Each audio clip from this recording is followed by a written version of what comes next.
kita bersyukur kepada Allah. Karena kalau kita jujur mencermati, Pak, kenapa kita harus bersyukur kepada Allah itu? Saya sepanjang hidup saya ini lebih banyak sehat dari sakit. Ibu-ibu, bapak gimana? Nah, sama. Kalau banyaklah kita sakit, bagaimana kita mencari nafkah untuk anak-anak sekolah, anak-anak mengaji, anak-anak kuliah, anak di pesantren, anak di rumah tahfiz? Tentu tidak bisa kita mencari nafkah sakit. Jadi kita lebih banyak sehat daripada sakit. Itu kita syukuri. Iya kan? Jadi kalau sakit kita Bapak Ustaz syukur juga.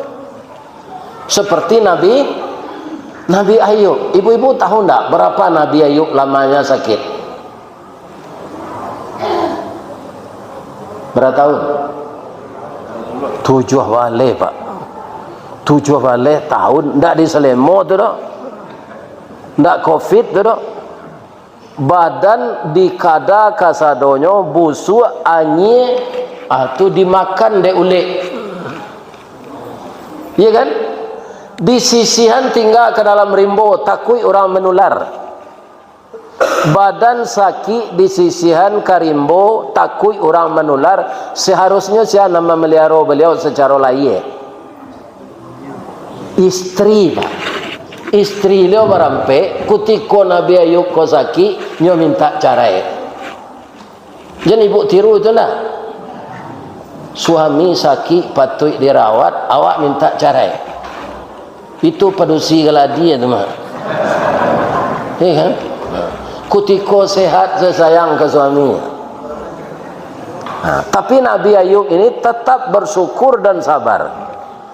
Apa kata istrinya yang 3 tu? Bang, iyo kata Nabi Ayub. Abang kalau sakit saya tidak taluk kerajo leh. Coba kami ke abang belanjoi. Cara yang salah kami le bang. Ya kan? Kata Nabi Ayub, Pak, alhamdulillah. Sebenarnya ambo ingin takana itu, tapi tidak ada alasan ambo nan tape. Kini kalian minta batang tasanda teh gunung urek tahun jam kapitalo raso ndak rareh kadi juluk jatuh seorang di tampuknya. Alhamdulillah ambo baca. Memang tidak ada piti untuk melanjoi kalian. Cuma ambo bapasan jo cik. Apa tu bang? Kalaulah sampai dah nanti bersuami ya, rancak jo awak mudo ko bersuami. Kalian mudo baru. Jadi kalau ada ibu-ibu mudo baru laki mati, laki balik. Ini tak ada ibu tu. Tapi kalau lah gaik jangan laki jo lain juga lah anu orang. Ini kan? Kalau kita muda. Jadi bang, kaum muslimin, para jemaah yang terhormat, apa kata iblis kepada Nabi Ayub? Ayub, untuk apa engkau menyembah Allah? Pertama dari kaya engkau sudah jatuh miskin. Dari orang nan sakayo-kayonya lah jatuh ke orang nan semiskin-miskinnya. Anak engkau padusi beranam lahnya matian ya Allah.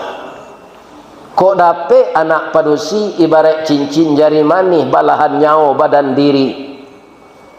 Kalau ancur danau baguluang pasti menjadi persimbangan. Guno sabkandih digadangkan kalanti baladang lado. Guno nak gadih digadangkan ke pembimbing badan kok tua.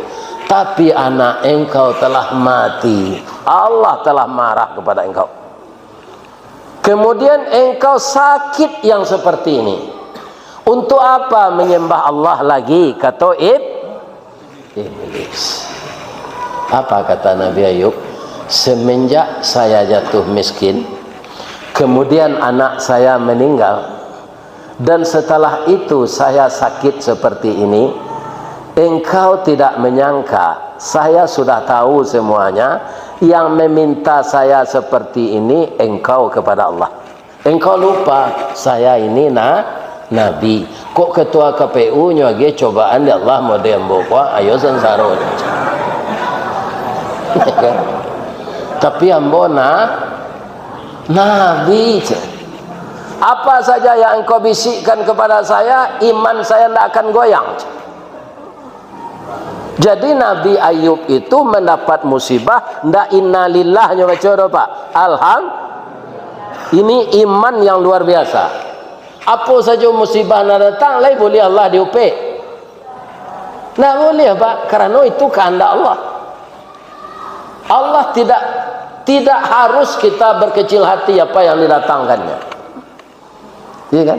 Jadi Nabi Ayub semuanya alhamdulillah minta cerai bini, alhamdulillah mati anak, alhamdulillah habis harato, alhamdulillah. Bangku alhamdulillah dan biasa rato banyak. Kau gak terlambat mau ke musajid datang. Iya kan? Kini rato lah habis semakin rajin mau ke musajid.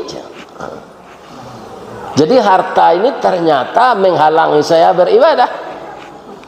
Maka dia baca alhamdulillah.